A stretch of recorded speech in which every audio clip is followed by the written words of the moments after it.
Now I turn to Brian Wong, who joins us from Hong Kong to deliver this year's opening keynote address and whose work focuses directly on the subject of this year's theme, China's rise and how we respond to that. Before I introduce Brian, allow me to run a Zoom poll on 2 questions relating to our theme. It would be great to get your opinions before Brian speaks and to see how they have shifted as a result of hearing Brian speak. And we'll run the same poll again following Brian's speech to track any changes in that sentiment. So to Brian. Brian strikes me very much as one of the standout up-and-coming thinkers and commentators on China. They are a Rhodes Scholar at Balliol College at the University of Oxford, completing a doctorate of philosophy and politics. Brian is also the founding editor-in-chief of the Oxford Political Review and a columnist for the Hong Kong Economic Journal. Concurrent with all of these things, they're also the head of speakers and the Asia lead for Polemics, a new app where users engage in critical debate over current issues, something which Professor Kerry Brown has just touched upon. Brian most recently published Metamorphosis, a compendium of their Chinese writings and interviews in English, Mandarin, and Cantonese with politicians and academics straddling the US-China divide. I can only conclude from this great array of works that Brian is superbly placed to dissect China's rise with us today. Before I relinquish the floor to Brian, 3 points on housekeeping. First, we're operating a webinar style format, so if you have any questions or comments, please put a message in the chat box, which I'll pick up. Second, do type your questions in as we go throughout the event. No need to wait until the end. And third, please note again that this event is recorded.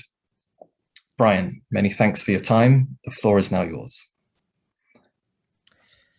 Thank you very much, Michael, and thank you to everyone in attendance. Can I just double check and perform a housekeeping sort of audio check? Can you hear me audibly, loud and clear? Yeah, lovely. Great. So I'd like to just thank everyone, and again, the Young China Watchers and Professor Kerry Brown for his very kind remarks. I think at times like these, it is all the more important that we have honest, forthcoming, and ultimately candid and at times heated discussions about the future and prognosis of China, but also how this country at large interacts with the rest of the world. I want to divide up my opening remarks into 3 different sections. The first concerns or tackles the question of whether or not China is rising and has risen. The second on, even if it were, or if it were indeed rising rather, how are we to make sense and how are we to engage with the risen, rising, or not yet risen and not yet rising China in each of these respective scenarios? And the final component basically revolves around some specific prescriptions that I can't say are authoritatively dealt and offered because I only know so much and I must confess and admit to my epistemic limitations, but ultimately I hope would offer a springboard and also a means for us to think more carefully about how to calibrate not just bilateral relations between the US and China, UK and China, Europe and China, or indeed the entirety of the world and China at large, but also how we are to understand China within the context of multilateral institutions and international organizations at large. So there's a lot to unpack there. So I'm just going to start with the first question concerning, is China rising? And the second part to that is, has China risen? The observation I want to make here, frustratingly, is perhaps less than clear-cut as compared with the poll results, which suggests that a vast majority of those in attendance think that it is definitively the case that China has indeed risen. I want to offer the argument that when not China has risen as a proposition is as much contingent upon, objective facts concerning the country as it is upon our own subjective states of mind and the mindset that we employ as we grapple with the question and evaluate, indeed, China's trajectory. The reason why I say that is, if we use the phrase China has risen, or take out China and swap in another country, that X has risen or Y has risen, in the case of China, we would naturally think, oh, it's, has it risen as a superpower, right? As a leading global force that is capable of transforming trade networks, supply chains, and international politics. But let's take out China and let's sub in India. And we might say, has India risen? And then you might, in response to that, ask me, Brian, surely you want to be more specific than that. It's not, you can't just say, has India risen? You must say, has India risen as an economic power, or as a regional power, or as an international sort of superpower that's capable of displacing American hegemony and also dominance? And indeed, the fact that it doesn't necessarily play out in a way we interlocute about China, these sets of questions, suggests that there's already a sort of prima facie presumption built in, even amongst the skeptics that are thinking, ooh, China probably has yet to rise.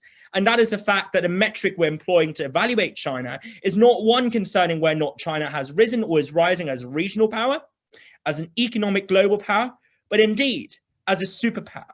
So what can we extrapolate or extract from this sort of conclusion at large is, I think, two preliminary observations. The first is that economically, China certainly wields global influence, whether it be in terms of as a source for capital, as a site for capital and investment, but also as an export and import of human capital, of talents, of technology and whatnot. So that's the economic side of things.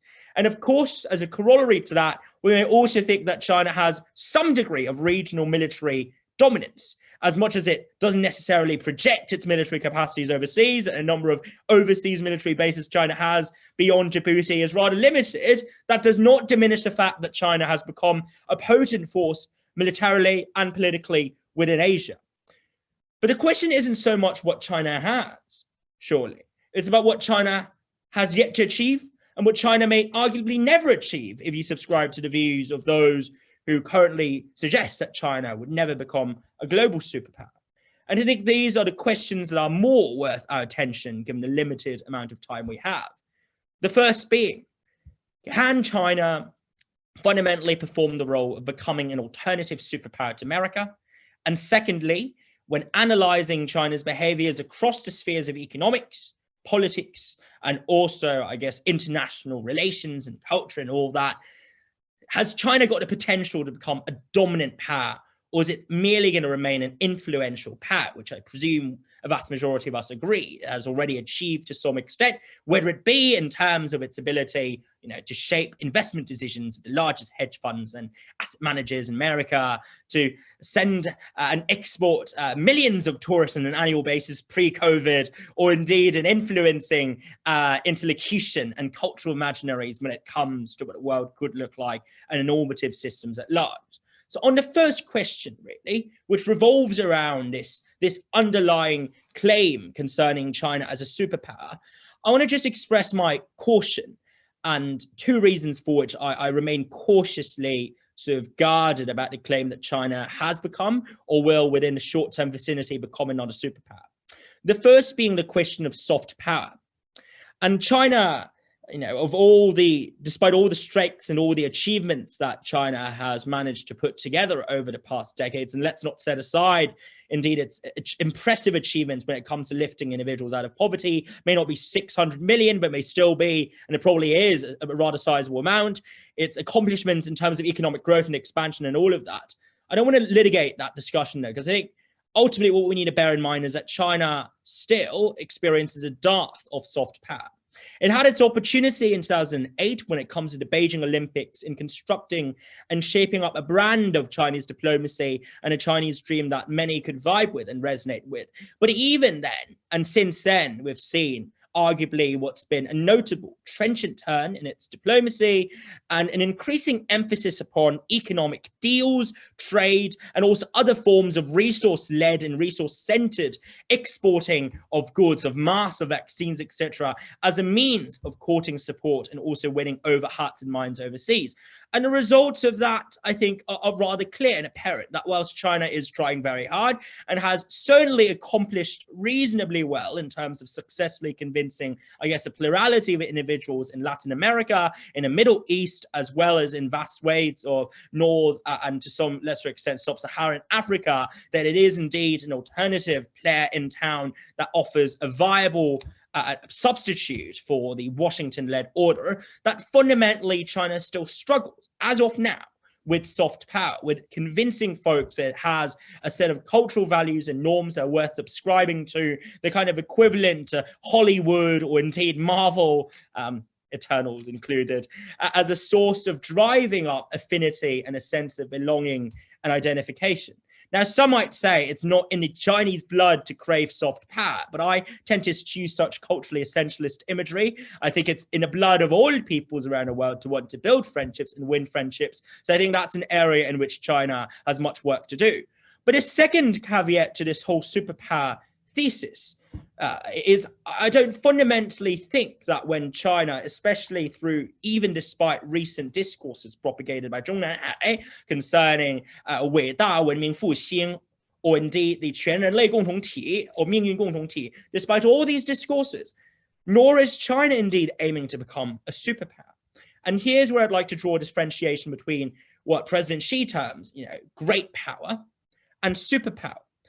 The notion of great power in Chinese political discourse and official rhetoric is centered very much around domestic rejuvenation, domestic strength, and governance. And that's why in a lot of official CCP texts, you see discussions centered around 善治, orderly and ideal governance, around 以民为本, or indeed 以人民为中心, so governance centered around the people.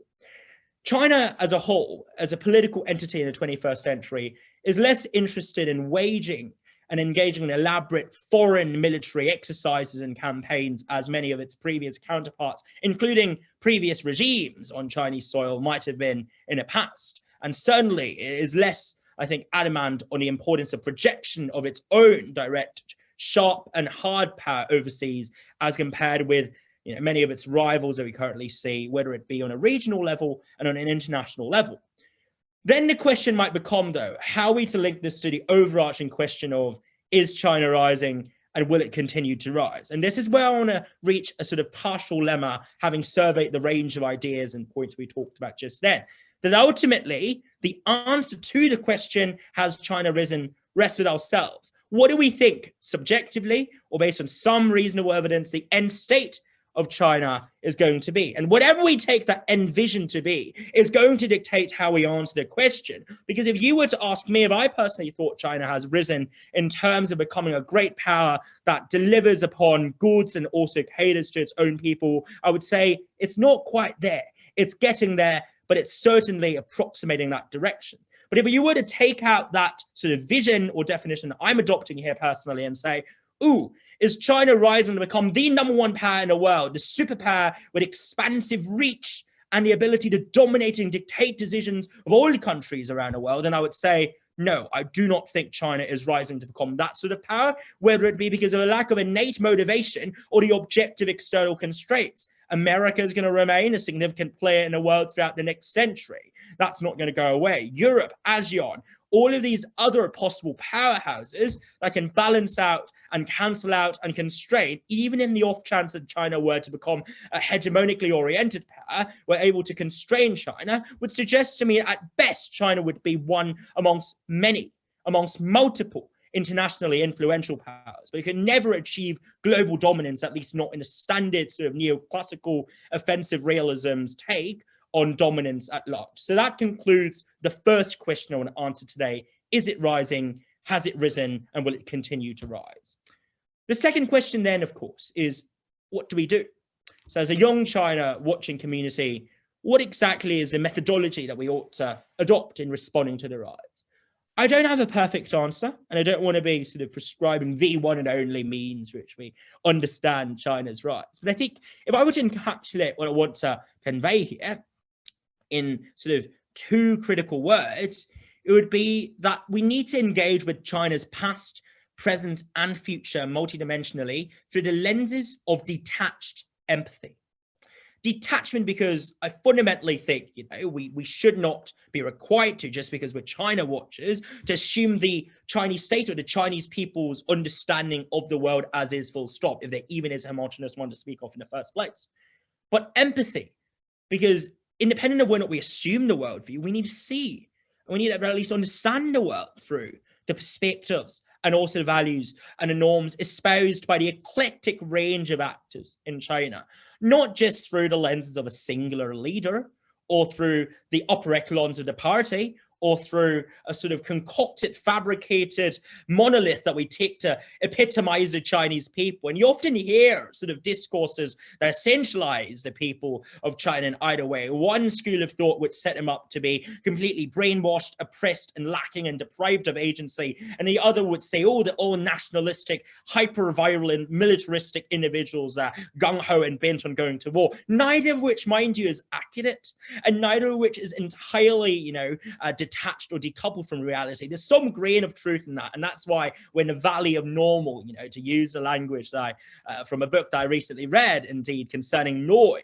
We're in the valley of normal where there's enough in it, in what we're seeing right now and hearing out of China, to render such hypotheses plausible. But in all honesty, they're not an accurate rendition of what's happening in China. So I think we need empathy, because we need to see the world through the lenses of not just Chinese officials, Chinese people, Chinese think tanks or NGOs. But we also need detachment to critically evaluate them and to engage them in honest interlocution, as Professor Carrie Brown and also Professor Astrid Norden and the rest of the team at KCL-Lau China Institute have been doing over the past years, and especially over recent years. I think this is a core tenet and an undergirding principle that I want to highlight here. So what does this mean in practice? What does it mean to have sort of this detached empathy? There are two don'ts and one do. So firstly, on the two don'ts, the two prongs, the first prong being what I call essentially cultural essentialism. And the second prong is over-projection and essentialism in the opposite direction. And then I guess there's a third prong as well that I suggest we eschew, which is apologeticism and also romanticization in a naive fashion. Starting first with cultural essentialism. There's often this tendency, especially amongst, I guess, China-related punditry, to speak of the Chinese people. And indeed, it's not hard to find sort of evidence of takes there, and especially if you follow a page called Bad China Takes, that highlight instances where people say things like, "Ooh, the Confucian nature of the Chinese people means that they like hierarchy." Or one of my favorites, actually, is the Chinese people are all ultimately controlled and dictated by the families, and therefore they can't really think for themselves. Firstly, you can't generalize about an ethnicity. Secondly, you can't generalize about a community. But thirdly, even if you could make such generalizations, recognize that what underpins these generalizations must be and should be empirically warranted and also reflective of what is going on. And the truth is, if you look at China today and the civil society and the cultural strands and undercurrents in the country, there's far more than just Confucianism and nascent reinterpretations of Confucianism. There are elements of capitalist individualism that you saw entering the country from 1980s onwards. The sort of neoclassical reclamation of individual liberties, drawing upon the works of Hu Shi and indeed devised by the waves of intellectuals in the early 20th century. Or even when it comes to the reimagination of how China as a nation engages with its own constituents, there's a plethora of voices that suggest that China could be a multi-ethnic nation, that civic nationalism and not Han-centric sort of nationalism is the way to go. There's a diverse range of thoughts and beliefs that underpin how the Chinese people think, how Chinese intellectuals write, and also how the party operates. To essentialize and to characterize the Chinese people as Confucian, or worse yet, in my mind, underpinned by this, centuries or millennia of ancient Chinese thought, that ultimately is rather dismissive and trivializing of the agency and also creativity on display from the Chinese people and the Chinese government. Now, I'm not saying culture doesn't matter. I'm certainly not saying that Confucianism should not be considered as a plausible explanatory variable. But that is really ultimately how we ought to treat it. We shouldn't overemphasize its importance and to construct and craft entireties of histories and narratives concerning China's future centered around cultural imaginaries. That, in my opinion, is excessive and unwarranted. A final objection in this front is, well, surely, they are what Lee Kuan Yew says or Mahathir says, right? Asian values. And the Chinese people, they like Asian values.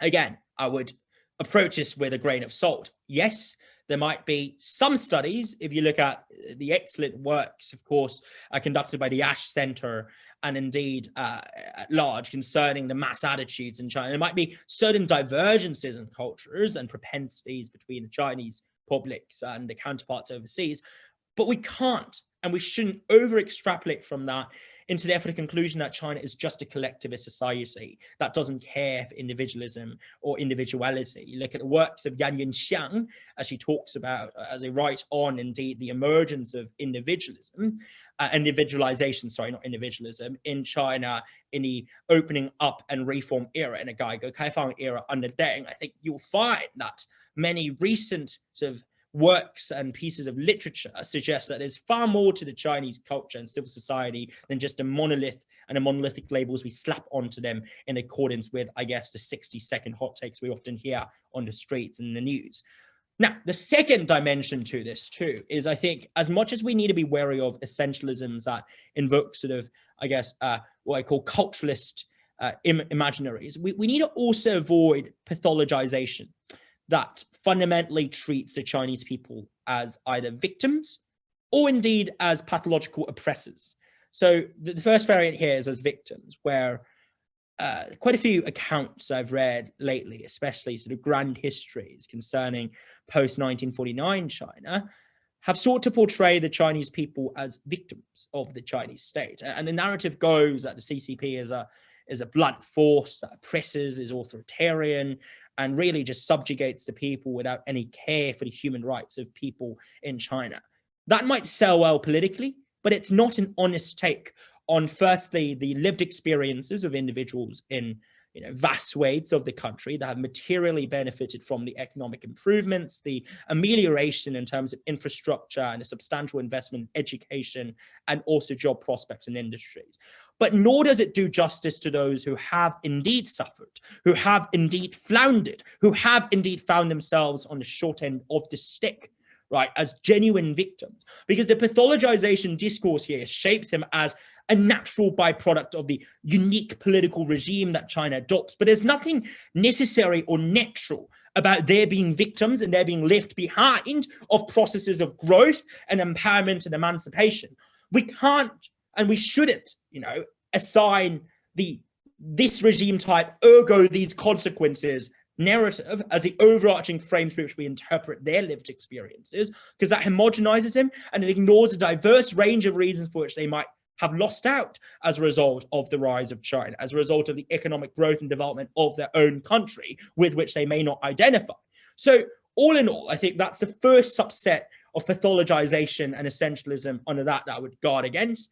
The second subset, of course, is this claim that the Chinese people are inherently sort of bent on oppressing others, invading others, and basically gobbling up territories left, right, and center next to them.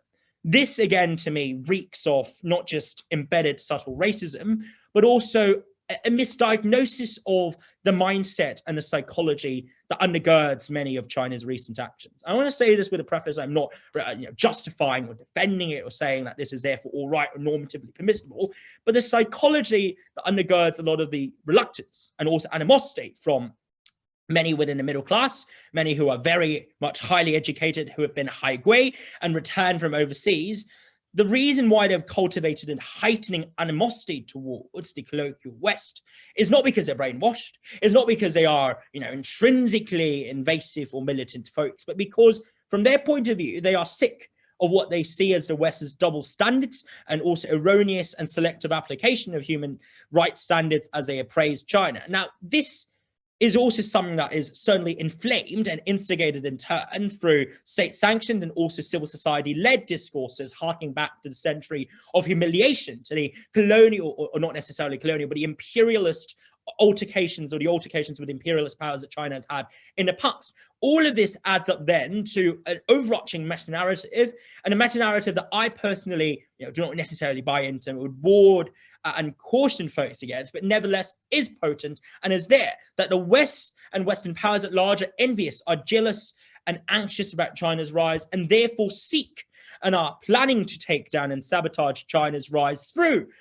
criticisms of China's behaviors over its own domestic and internal affairs. So if you're engaging with China with the discourses that reek of neocolonialism, that sound like to intelligent folks and middle-class folks and families in China and the people in China that you're telling them off and policing them and patronizing them, chances are this mode of criticism is not going to work. Now, the question then, of course, is what works, right? And this is where the third prong under my second section here comes into play. And that's essentially the dangers of over-romanticization of how China responds to the world, over-romanticization of the Chinese government, or indeed over-romanticization of the Chinese public. There is a temptation on a part of the other end of the extreme or the spectrum to frame everything happening in China as kumbaya, as occurring with planned intentions and intentionalities. And then ultimately, if we were as a world to constructively engage China and listen to them full stop and continue on as if all was well, that things would be back to normal in no time. And it's quite clear from the sharp infliction and a turn in diplomacy over recent years, as well as the internal domestic political and cultural changes and transformations that rocked China and taken to China over the past decade, that's not going to be the case. I think it is fair to say that there are limitations and drawbacks to the engagement strategy that the West and certain critics and skeptics in the West are right to ask questions about. But whether or not the antidote to over-romanticism and over-romanticization is therefore the default to either the sort of culturalist essentialism or the pathologized essentialisms that we talked about just then, I think the answer is pretty clear. No, two wrongs or two defects, and indeed arguably one more defective account does not make for an ideal substitute or a supplanting candidate in replacement or overhaul of a pre-existing account that has certain limits and drawbacks. And that ties me on, I think, to the final section of my address today, which is what gives and what's the sort of next steps, really. What's my take on how Chinese diplomacy, nationalism would play out over the next few years? And I've got to be honest here.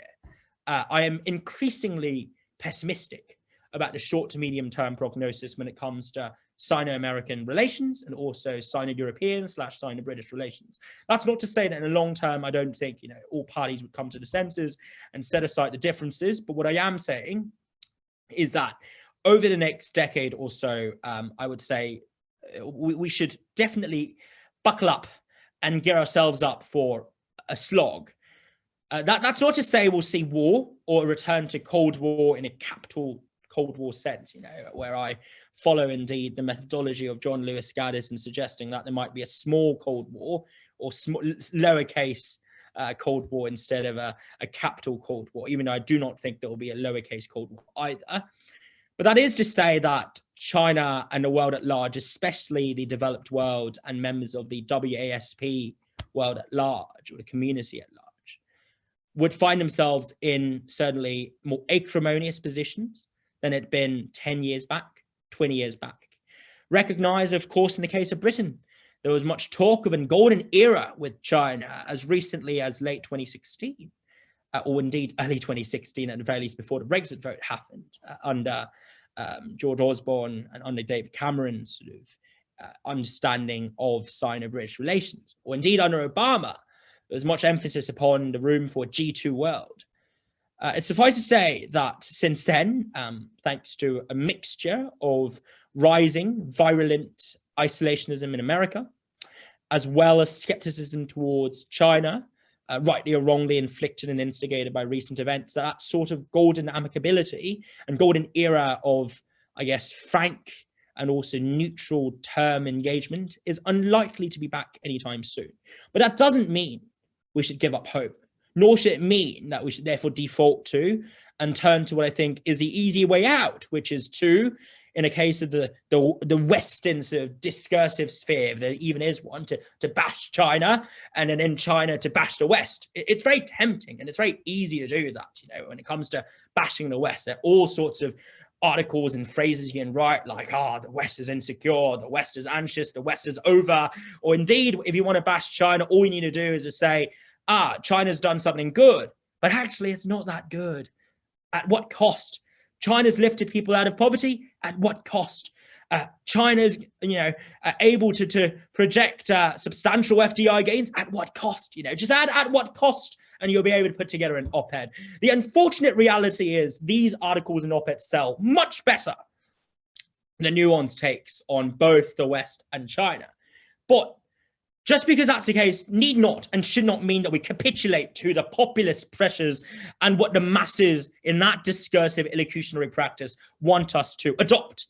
And that's why I'd like to end on sort of two quick capsules of suggestions. I realize I'm running slightly out of time and over time. The first capsule and nugget here is do not underestimate the potency and agency of the Chinese people. If you look at the works of Li Cheng's Shanghai Middle Class, which I think is an excellent book, or indeed Kerry's recently published work on China through 5 cities, and I would recommend the parts on Xi'an and Hong Kong in particular. I'm obviously biased. It's not hard to see evidence, excellent scholarly research that suggests to us that, China is a heterogeneous entity, and its people, a wide-ranging and also very much diverse group of folks with aspiring attitudes, differing sort of visions for the world, and with more similarities with their Western liberal world counterparts than we think. And to classify them as brainwashed or to typify them as unengageable because they're nationalistic, which they might be, and they probably are, is, in my opinion, a sore mistake. Because that means we risk cutting off the prospects of developing ties with the future generations of leaders in businesses, in politics, in civil society, in academia, in the intellectual circles of China. An isolated and cut off China is in no one, not in the Chinese people's and not in the world's interest. The second point, and this is the final point I'll make today, is let's try and recognize if there's one thing we can learn about, or we can learn, I guess, from the past 5 years to decade of China watching, is the fact that there are goods and bads to everything, but the goods and bads don't necessarily cancel out. And you can't aggregate them neatly. It's not like maths. It's not like quick maths where 1 + 1 = 2 + 3 = 5. It's none of that. There are obviously merits and strengths to what China has achieved, especially over the past 4 decades of reforming and opening up.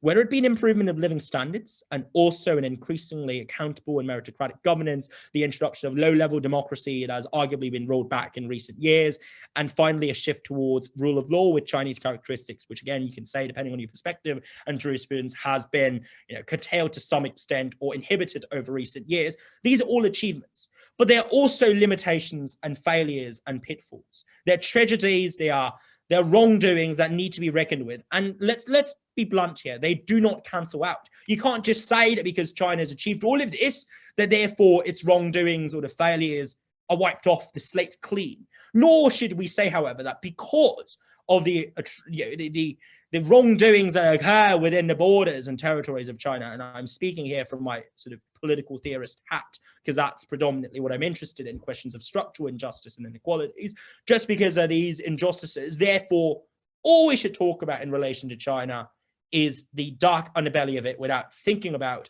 or caring for or recognizing what it has done over the years. There's no neat cancellation game. It's not a mathematical sum. We can't engage in historiographical evaluation as if we were doing a maths sort of question there. And that's the note I want to end on. I think China is obviously an enigmatic entity, but it's an entity that's not singular. It's multiple. Indeed, there's 1.4 billion people in a country. It might be declining, but it's still a huge population and is currently the most populous nation in the world. Honesty, empathy, and a recognition that there's more to learn from talking and hearing what the other party has to say. That, I think, is what I have come to learn through not just my work writing on China, but also my work as someone who's quite deeply embedded within Hong Kong and the political trajectory of this wonderful city, for which I certainly remain cautiously hopeful. So thank you all very much, and I hope you enjoy a wonderful conference ahead. Thank you. What a tour de force. Thanks so much for that brilliant keynote, Brian. We, and don't mind running over a little bit whatsoever. I think in the time that we have left, let's try and dive straight into some of the audience questions. I want to turn straight away to Pippa's question, which I think ties your keynote with Professor Kerry Brown's remarks really neatly. And she asks, she says she's really interested to hear how much the lack of nuance, the lack of empathy and honesty that you ended up with around China is as a result of the impoverished vocabulary that Professor Brown was talking about. Yes, I think that certainly is an important variable and explanandum there. I'll make 2 comments adding on to, which I think, what is a great question and also observation from Pippa. The first is just that there's a lack of understanding of differences and also the fine graining in Chinese party or official political terms. The default response I often hear is, oh, it's just propaganda. Oh, it's just another take that doesn't mean anything to us in the West. Well, Yes, because it doesn't mean anything to you in the West doesn't mean anything to people within a party or indeed in the country. The choices of words and addiction is something that I think needs to be studied far more carefully. And here the works of people like Bill Bishop and Adam Nee, these are wonderful folks. And of course, Zicheng Wang, who puts together the Peakonology newsletter. These are great voices in the debate. They're trying to add an element of nuance, okay, to the discussion. Because even if we were to think about 以人民为中心 versus 以民为本, these are two different phrases. 以人民为中心 suggests that there's a centrism around people in our orientations. It's almost like a virtue ethics, okay, that's people oriented. Whereas when you say 以民为本, it's more consequential. It's like you want to focus on delivering outcomes to the people in a substantive manner. But these are not the same thing, because one has dispositional content and the other doesn't. And a danger of us passing over them and to treat them as Chinese state propaganda is that we often leave out what's arguably writing on a wall. We ignore writings on a wall and signs of things to come. If you look at what happened with the education crackdown and also the tech crackdown over recent years.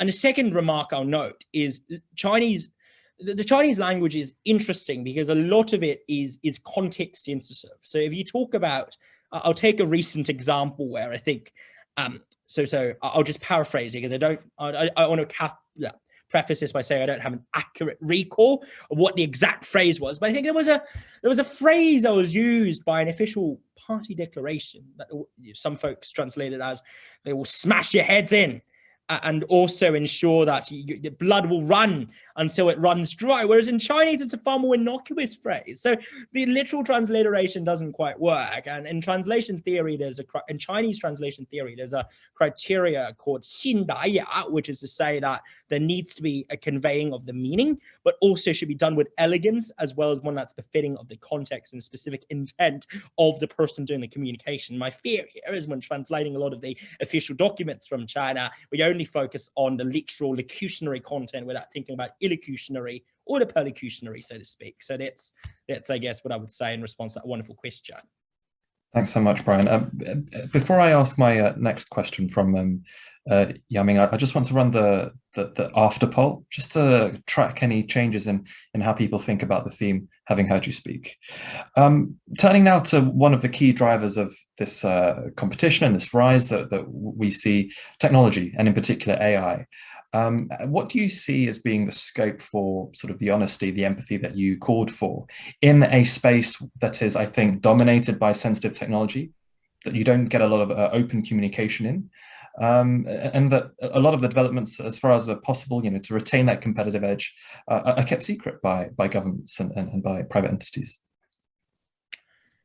Look, that's a great question, by the way, and thanks, Yao Ming, for that intervention from the floor. What I would say is, as with most diplomatic relations are very complex, there needs to be some degree of compartmentalization. And I think this is a point I would specifically want to drive home to those who are involved with foreign policy decision-making in China, that compartmentalization is really important and is something that should probably be engaged with more often. Yes, AI as a sphere may not be particularly humane or indeed open to the human touch, but they are spheres with that human element and resonance, cultural preservation, tackling climate change, the excellent work of activists in those fronts, queer rights and LGBT individuals, an understanding of the challenges confronting academia, mechanization of labor or brought forth by mechanization of labor, and indeed data and privacy risks introduced by AI and the rise of machine learning at large. These are all areas where China and I think the world at large can bond together in a more human fashion. And finally, I guess the human touch I was talking about doesn't just apply to the most general levels. It also applies to specific target and goal-oriented interlocution. So whether it be diplomatic negotiations behind closed doors or in track 2 dialogue. So as much as AI is a sphere that's probably not particularly open to that kind of warm and open bilateral exchange, and indeed maybe the sphere of fierce competition, that need not preclude the prospects of synergy in other spheres and areas, such as the ones I talked about just then. Thanks so much, Brian. I want to turn next to the people-to-people exchanges angle to this debate, which you and I certainly hope will be characterized by increasing honesty, openness, and empathy. we saw this year the return of the two Michaels to Canada. I think it was a landmark moment for anybody and everybody working in or working on China. It was great to see. What would you say are the implications for people-to-people exchange of that particular development this year? Well, I just want to start off by noting that I think whatever happens on an international and country or government to government level, one of the most unfortunate collateral costs and casualties that we've witnessed from international geopolitics is the human toll, the toll on individuals, on people, on those who are arguably or fundamentally estranged from loci of power, but also those who lie at the heart of media, discursive, and other forms of power. All of this is just, I guess, a relatively roundabout way of saying I think it's regrettable what's happened in terms of the deterioration in Sino-Canadian relations. And I'm very glad that there's been some degree of resolution over recent years. But going forward, this is not enough.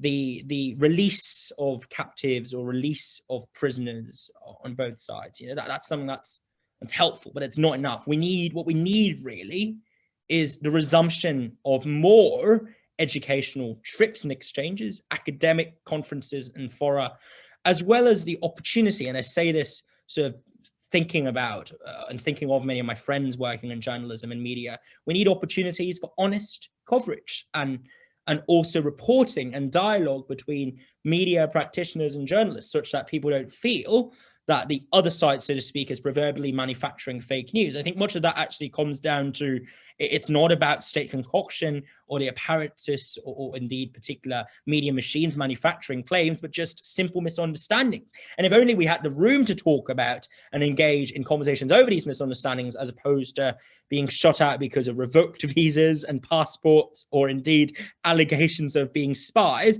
then I think that the world would look a better place, as opposed to one that's fraught with, embedded animosity and tensions that deeply and acutely await resolution. So I think that's my honest answer. And also students, I'm a student myself, but also many of my friends from the mainland studying in the US and the UK and Europe, many of them have reported, incidentally or otherwise, experiencing or feeling as if they were under attack as a result of the COVID pandemic. And that experience is mirrored, I think, to perhaps a slightly lesser extent, but still to a rather significant extent, by certain sort of politically active foreign students who are studying in a mainland, who feel that they are constantly under surveillance because of their sort of bold and ultimately outspoken speeches and discussion contents on campuses. And that's also unfortunate, because what you want on campuses is free and unrestrained debate, rigorous debate, as opposed to limited or curbed debate as a result of chilling effect or other forms of inhibition. So I think these are the two angles I would take the answer to: the media and also the academe, so to speak. Brilliant. Thanks, Brian. Thanks for a really thought-provoking keynote, which I think, if I'm surveying the poll results correctly, has led to a swing of people thinking that China has definitely risen. After your keynote, most of our audience members thinking, actually, no, not yet, still rising. So you've certainly made the case for nuance, and you've made people a little bit less unsure of that first proposition. Brian, it's been a pleasure to host you, and all I can say is thank you very much again for giving your time today. Thank you, Michael, and thank you, everyone, and look forward to this wonderful conference. Thanks all.